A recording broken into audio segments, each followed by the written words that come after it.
ছোট থেকেই সে মানুষের সেবা করা পছন্দ করত। এবং সেই যখন ক্লাস 3-তে পড়ে তখন অনেকের ছেলেদেরকে পাড়াতে এমনি পড়াইতো। তারপরে সে রাজনীতিতে জড়িত হতো, যে তার বাপ রাজনীতি করতো, শেখ মুজিবের বই পড়তো, সেই বই দিয়ে যে চুরি করে বাগানে পড়তো।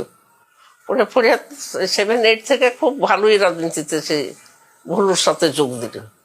এবং যখন প্রথম ইন্টারে ফার্স্ট ইয়ারে পড়ে তখন তো জিয়া সরকার ছিল ক্ষমতায়, তখন ধরে মারধর করে খুব জেল ছিল, 18-19 দিন জেলে ছিল।